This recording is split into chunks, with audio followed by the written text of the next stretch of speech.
So I just finished this one and I'm like, I hate the ending. No, really, I'm kidding. I love the ending. It works perfectly well.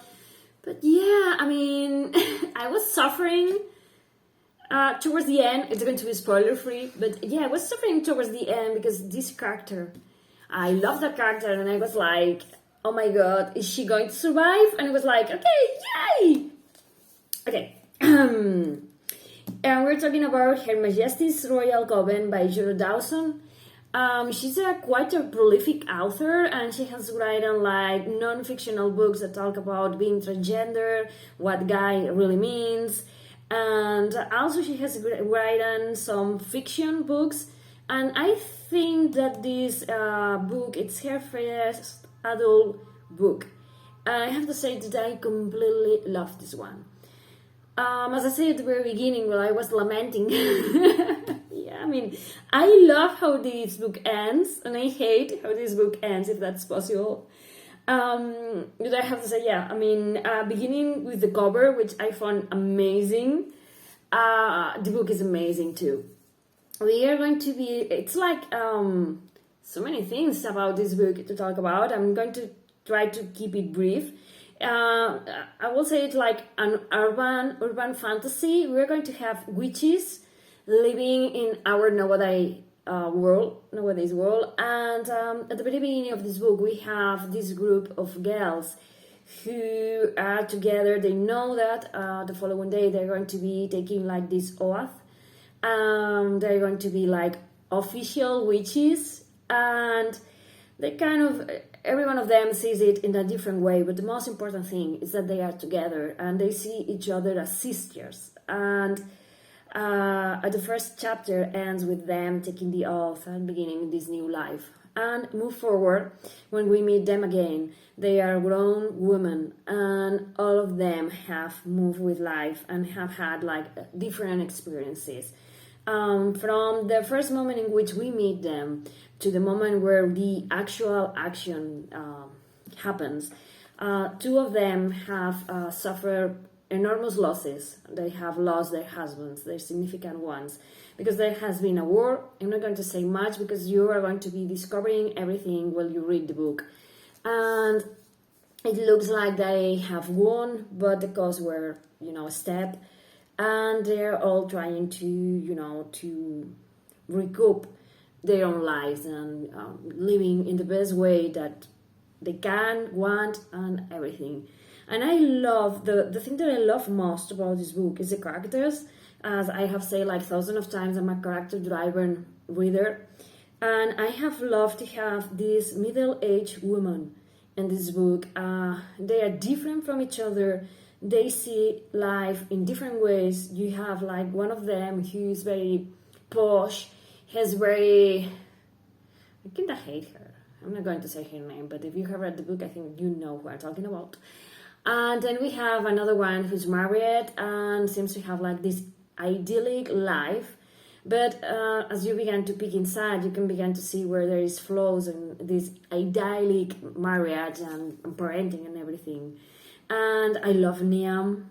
I don't know if I'm pronouncing that right, but I love her. I love that she has this connection with animals, and I love that she is this powerful persona that, despite having lost everything, is trying to find her footing. And for me, obviously, she's like the main character for me. All of them are main characters, but I did love Niam a lot because she lost her husband, and she's trying to rebuild her life. She may be feeling attraction to someone new, but she feels like in some way she's like being not unfaithful, but she still remembers when someone dies and you love them, and the relationship ends because they die. It's like there is no, I don't know how to explain that, but like the book explains it better than I'm trying to.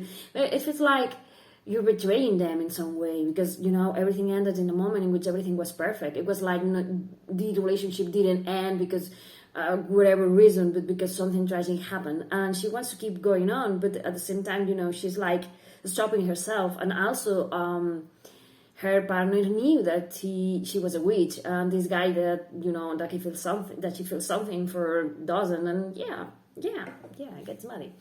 And also we have this other character, this black witch, which I love, and I love that she finds in herself to create this separate group called diaspora, where she feels like all those voices aren't heard in the main royal Majesty's royal coven. It's like, because it brings lots of things into light, the way in which white people sometimes, I include myself, because sometimes we don't realize the things that we do, and we say, we try to be meaningful, and we try to empathize, and we try to relate. But yeah, I love to have books like this, where you have black characters, or characters who are queer, or, that it really makes you think about how you're dealing with things, and how people feel, and how you make them feel, willingly or unwillingly. I love this kind of books that provide food for thought, as I always say. And yeah, I love that we have this group called Diaspora, and I love Leonie a lot. I think she's like my second favorite character, or third maybe, because Theo, it's quite amazing too. All of them are amazing. But I love that, that she tries to be her own persona. She tries to be the voice for all of those who are voiceless. And also there is one moment in the book in which she's judging someone who's doing things differently than she does them. And she's judging herself for judging the other person. It's like, isn't that what I'm trying to stop with diaspora? So look at me, what I'm doing that. And I think it's kind of human nature, and I love all of that. And also we have another character, which I'm not going to say much about, but yeah. Let's see if I can keep it spoiler-free, because I was completely crazy about it. We have a character that's going to come out as trans, and I loved every second of it. Because when one person finds themselves, I think it's amazing. Because it's like, I don't know how to put it into words, but it's like suddenly when they find the strength of saying, this is me, this is who I want to be, this is who I am supposed to be since I was born, and they are able to find their pronouns and their place and who they really are. It's like they come into this power. I don't know how to explain that. You can see like how their faces change, and you can see like real smile, and you can see it's not that they were happy before, but it's like this. For me, it's like this magical, powerful transition in which you can see, like, I don't know how to explain that, but you can see how they feel, as I say, powerful, and who they really are. It's like, maybe I don't know how to explain that, and maybe I'm not doing it right, but it's like they fit into themselves, if that makes sense.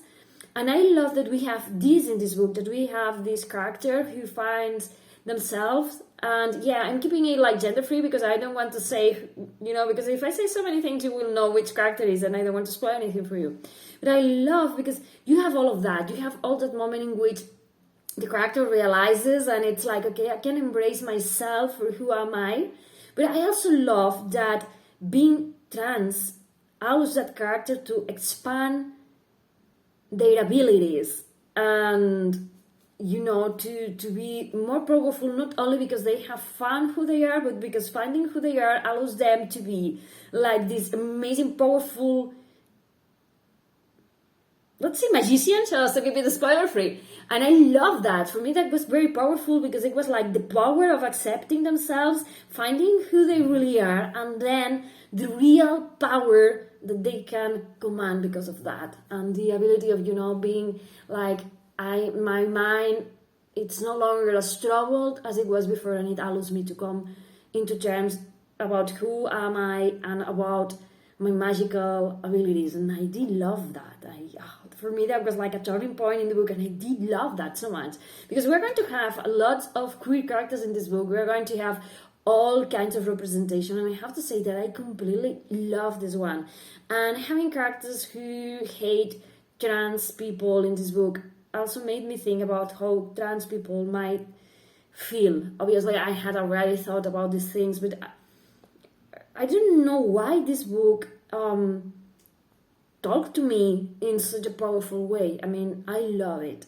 I completely love the characters, the way in which they relate to each other, and how the book treats very important topics like queerness being different, and race, and power, and poverty, and those who have everything, and how they act in relationship with other characters, and how the fact that you were friends with someone when you were kids, sometimes those friendships does survive, but sometimes there are things that you don't realize when you're a kid, and you can see when growing up. That's like this big divide, and maybe I think that it might have happened to all of us, that we have this friendship that we try to salvage because we have known them for forever, but it comes this turning point in which it's like you feel like you're covering for them, like they didn't say that, they didn't mean that, but you begin to realize that you are very different people. And I love that we have this kind of thing in this book, because it also makes you think about